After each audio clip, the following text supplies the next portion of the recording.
有，就是我是台湾台北人嘛，我基本上生活范围非常的狭小，我也不是个很喜欢旅游的人，所以其实我自己就是家庭是很保守的基督徒，我的大伯是牧师，那我环境都是基督徒，我会觉得说，我现在我比较不会特别去跟别人强调说，就是我的身份是基督徒，或是我不是基督徒的这个问题，因为我觉得现在很多普遍的基督徒可能还是比较缺乏，就是对于就是认识本我的这个部分进行自己一个对自己的了解。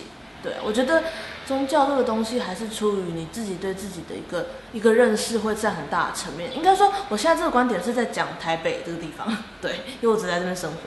Pour le fait, pour être à l'étranger ou avoir voyagé, avoir découvert une autre culture, je trouve qu'il y a justement, je trouve que ça aide beaucoup aussi à vivre une spiritualité d'être. Parce qu'il y a des choses très communes entre le voyage et le chemin spirituel. Bon, déjà, c'est un chemin, hein, on fait un chemin, c'est pareil, on va dans un endroit.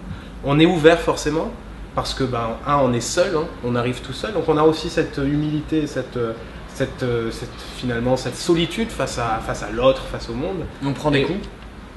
Les difficultés du chemin, et on s'ouvre à l'autre, parce que si on n'est pas ouvert à l'autre, on est toujours tout seul.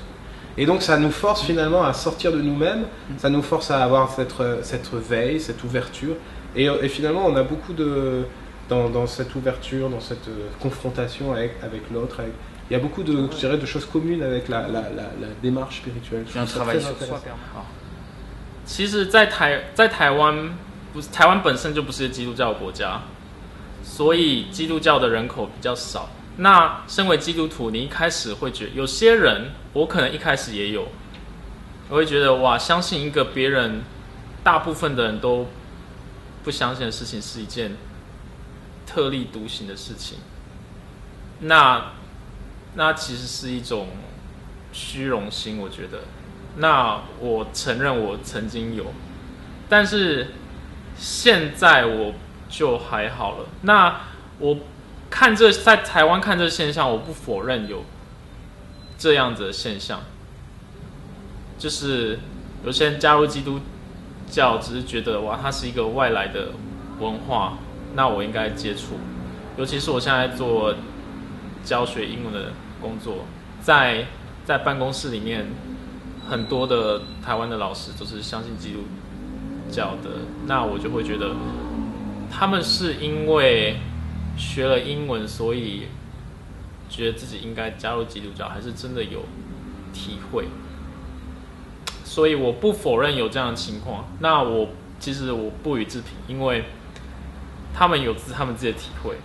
I used to idealize a lot the Chinese. I mean, before being a Christian, I used to through sports, martial arts. I used to practice karate for many years, and I used to kind of idealize Taoism and this kind of religions. Indeed, there are. I mean, when I was a teenager, I used to read this Spanish atheistic philosopher called Gonzalo Puente Ojea. He was the ambassador in the Vatican, and he's materialistic, basically atheist. Mm-hmm.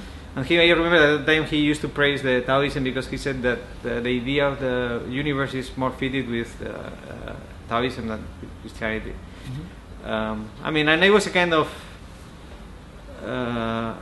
really shocked when I started reading this Taoism and Buddhism and all this kind of religion.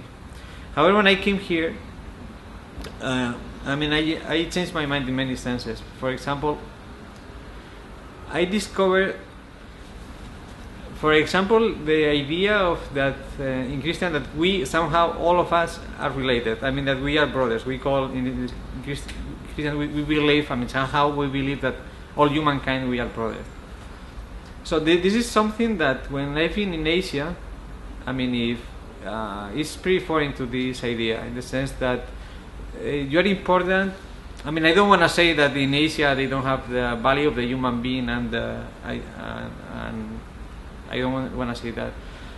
But I mean, here is much more important if you are a member of a community, if you are a member of the family. But as a human being, you don't have as much value as I think that in the Western countries, although evidently right now it's in a process of huge secularization and all that. still remains some traces. But at the back of my mind, when I see anyone, I mean, for example, when I go to the streets and I see a homeless or someone, I mean, deep down I feel that this is related to me. I mean, I think that this is a kind of brother. And I think that this is the one thing that I discovered in Asia is one of the points in Christianity is the beauty of Christianity in this sense. The other point is the experience of loneliness. I really like Japanese literature, for example. I mean, still a little foreign still to Chinese literature, but I like, for example, Endo Susaku or other writers how they try to define the human being and the experiences plus loneliness as suffering and all that. I think religion in Taiwan is very interesting in that there's less of it's kind of more of a laissez-faire, anything goes attitude, which is pretty admirable in a way. Est-ce que malgré ce qu'on peut appeler quand même un certain matérialisme effréné, je pense qu'on peut quand même on peut en parler, quelles sont les valeurs encore, qu'est-ce qui reste de valeur chez ces jeunes et quelles sont les attentes? Et moi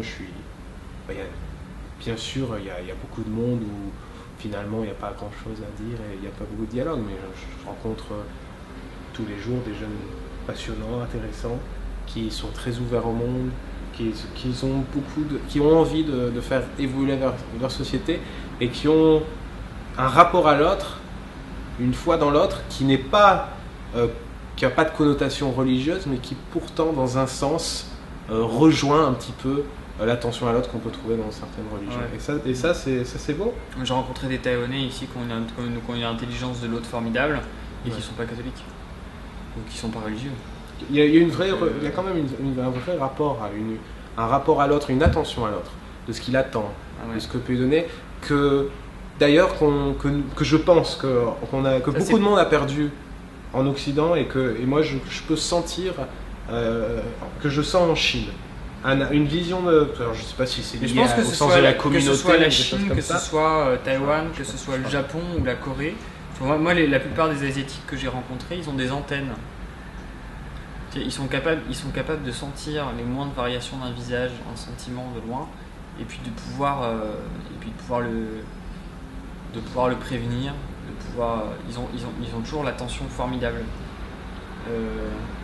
Moi j'avais vu ça en Thaïlande aussi. Ouais, je trouve les Asiatiques ont vraiment une attention à l'autre et que nous on a perdu, je pense. Ouais. Un respect de l'autre aussi, qui vient peut-être de la face d'ailleurs, peut-être. Le fait de toujours faire attention à l'autre, à ce qu'il est, etc. Parce qu'on vit en collectivité. Et ça Ils prêtent plus d'attention au collectif d'ailleurs. Nous maintenant, voilà, on vit. La société française est une société individualiste, donc on fait plus attention à nous-mêmes, à notre ego justement, et à ce qu'on veut, nos besoins, nos droits, que les Asiatiques ou certaines sociétés asiatiques qui vivent encore justement qui font plus attention à leur part collective.